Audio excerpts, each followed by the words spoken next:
السلام علیکم ورحمۃ اللہ وبرکاتہ۔ ملفوظات حضرت مسیح موعود علیہ الصلاۃ والسلام، جلد اول، صفحہ نمبر 45۔ بسم اللہ الرحمن الرحیم، نحمدہ ونصلی علی رسولہ الکریم۔ ہمارا سب کاروبار دینی ہے اور دنیا اور اس کے تعلقات اور تکلفات سے ہم بالکل جدا ہیں۔ گویا ہم دنیا داری کے لحاظ سے مثل مردہ کے ہیں، ہم محض دین کے ہیں اور ہمارا سب کارخانہ دینی ہے، جیسا کہ اسلام میں ہمیشہ بزرگوں اور اماموں کا ہوتا آیا ہے۔ اور ہمارا کوئی نیا طریق نہیں،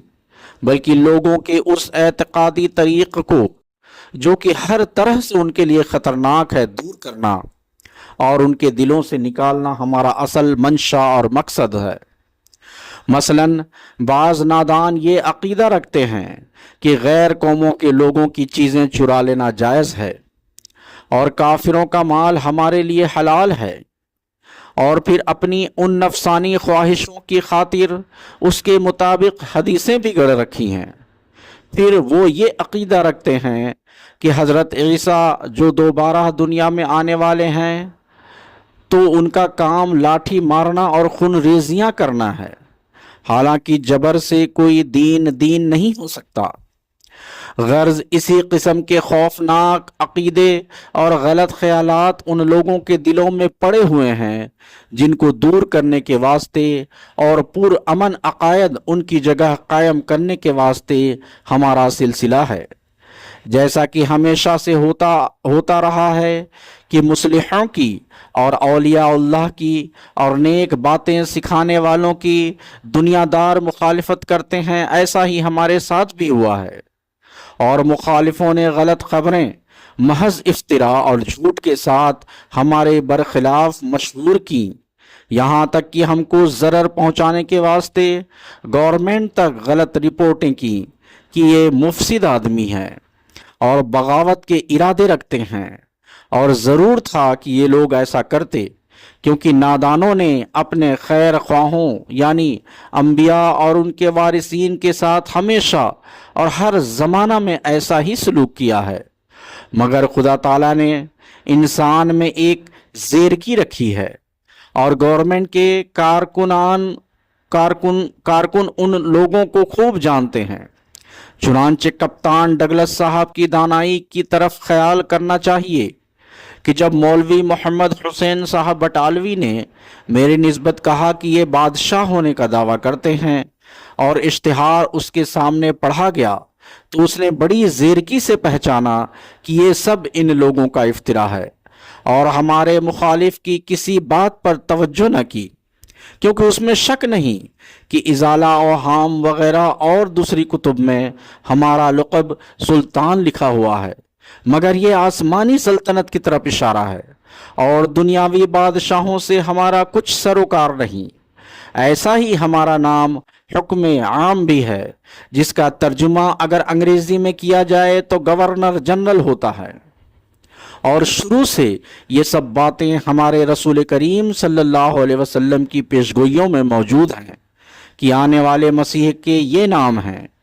یہ سب ہمارے خطاب کتابوں میں موجود ہیں، اور ساتھ ہی ان کی تشریح بھی موجود ہے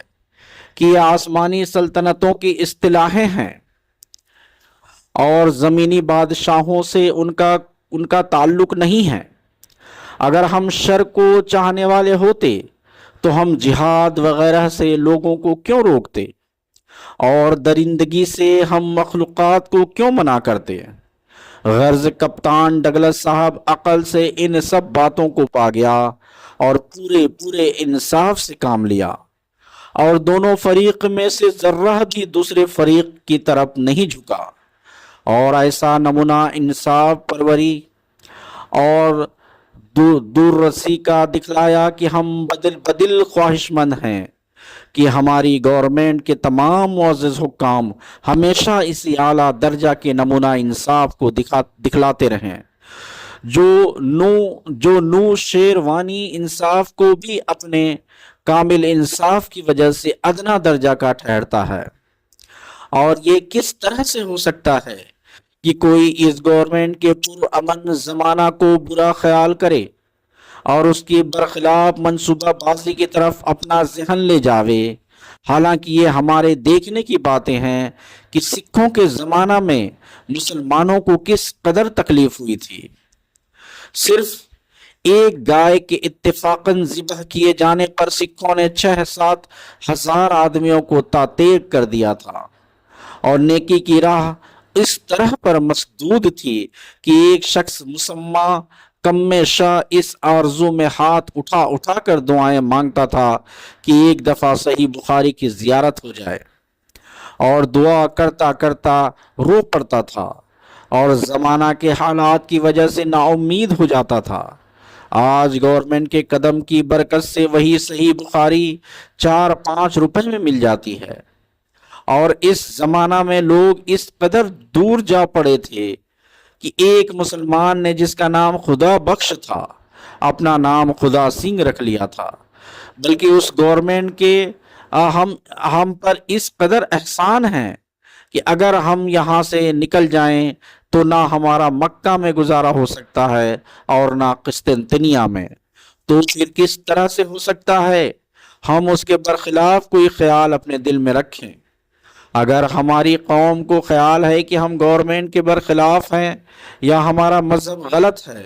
تو ان کو چاہیے کہ وہ ایک مجلس قائم کریں، اس میں ہماری باتوں کو ٹھنڈے دل سے سنیں، تاکہ ان کی تسلی ہو اور ان کی غلط فہمیاں دور ہو۔ جھوٹے کے منہ سے بدبو آتی ہے اور فراست والا اس کو پہچان جاتا ہے۔ صادق کے کام سادگی اور یک رنگی سے ہوتے ہیں، اور زمانہ کے حالات اس کے معید ہوتے ہیں۔ آج کل دیکھنا چاہیے کہ لوگ کس طرح عقائد حقہ سے پھر گئے ہیں۔ 20 کروڑ کتاب اسلام خلاف شائع ہوئی اور کئی لاکھ آدمی عیسائی ہو گئے۔ ہر ایک بات کے لیے ایک حد ہوتی ہے، اور خشک سالی کے بعد جنگل کے حیوان بھی بارش کی امید میں آسمان کی طرف منہ اٹھاتے ہیں۔ آج 1300 برس کی دھوپ اور امساک 12 کے بعد آسمان سے بارش اتری ہے، اب اس کو کوئی روک نہیں سکتا۔ برسات کا جب وقت آ گیا ہے تو کون ہے جو اس کو بند کرے؟ یہ ایسا وقت ہے کہ لوگوں کے دل حق سے بہت ہی دور جا پڑے ہیں، ایسا کہ خود خدا پر بھی شک ہو گیا ہے، حالانکہ تمام اعمال کی طرف حرکت صرف ایمان سے ہوتی ہے۔ مثلا سم الفار کو اگر کوئی شخص تباشیر سمجھ لے تو بلا خوف و خطر کئی ماشوں تک کھا جائے گا۔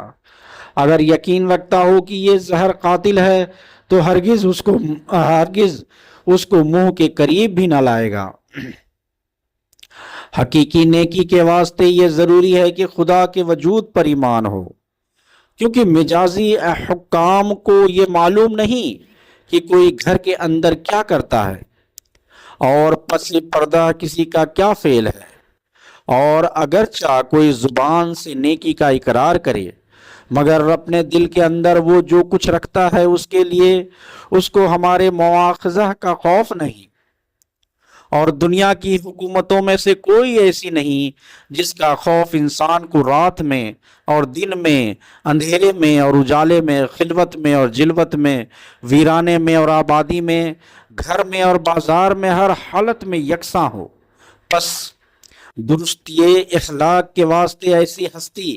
پر ایمان کا ہونا ضروری ہے جو ہر حال اور ہر وقت میں اس کے نگران اور اس کے اعمال اور افعال اور اس کے سینہ کے بھیدوں کی شاہد ہے، کیونکہ دراصل نیک وہی ہے جس کا ظاہر اور باطن ایک ہو اور جس کا دل اور باہر ایک ہے۔ وہ زمین پر فرشتہ کی طرح چلتا ہے۔ دہریہ ایسی گورنمنٹ کے نیچے نہیں کہ وہ حسن اخلاق کو پا سکے۔ تمام نتائج ایمان سے پیدا ہوتے ہیں، چنانچہ سانپ کی سوراخ کو پہچان کر کوئی انگلی اس میں نہیں ڈالتا۔ جب ہم جانتے ہیں کہ ایک مقدار اسٹراکینیا کی قاتل ہے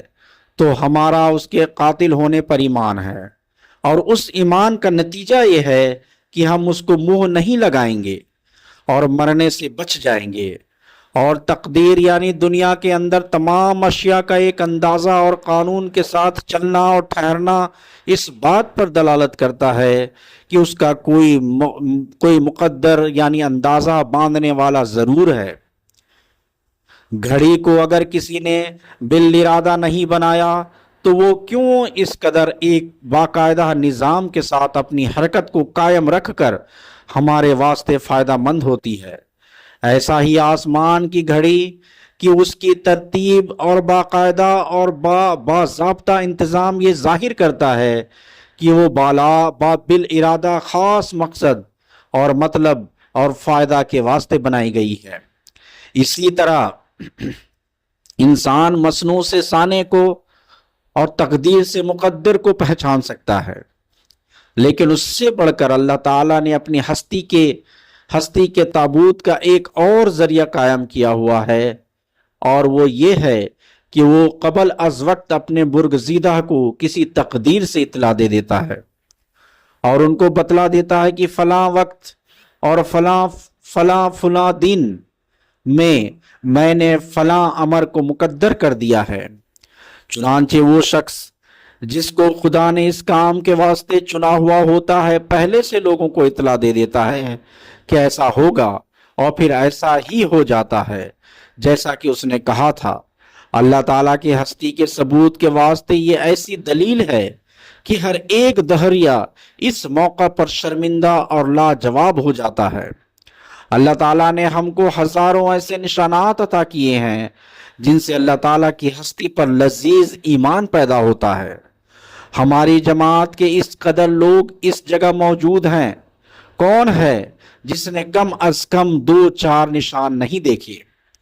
اگر آپ چاہیں تو کئی 100 آدمی کو باہر سے بلوائیں اور ان سے پوچھیں، اس قدر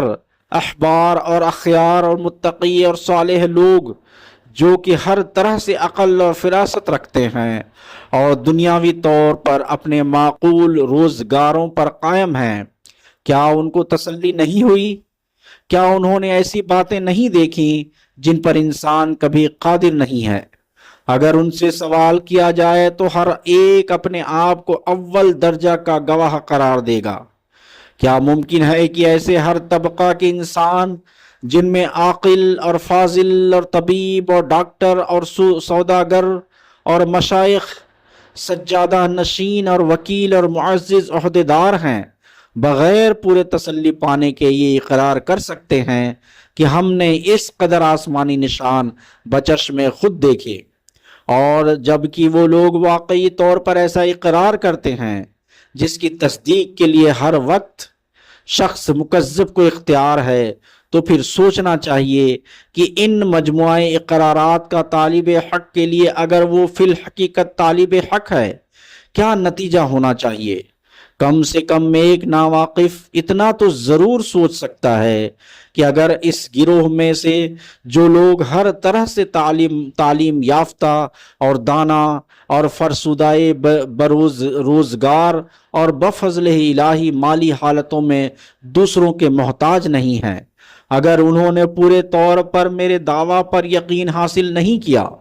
اور پوری تسلی نہیں پائی، تو کیوں وہ اپنے گھروں کو چھوڑ کر اور عزیزوں سے علیحدہ ہو کر غربت اور مسافری میں اس جگہ میرے پاس بسر کرتے ہیں اور اپنی مقدرت کے موافق مالی امداد میں میرے سلسلہ کے لیے فدا اور دل دادا ہیں؟ ہر ایک بات کا وقت ہے، بہار کا بھی وقت ہے اور برسات کا بھی وقت ہے، اور کوئی نہیں جو خدا کے ارادے ٹال دے۔ از اخبار الحکم 10 اگست 1899۔ اللہم صلی علی محمد وعلی آل محمد کما صلیت علی ابراہیم وعلی آل ابراہیم انکا حمید مجید۔ اللہم بارک علی محمد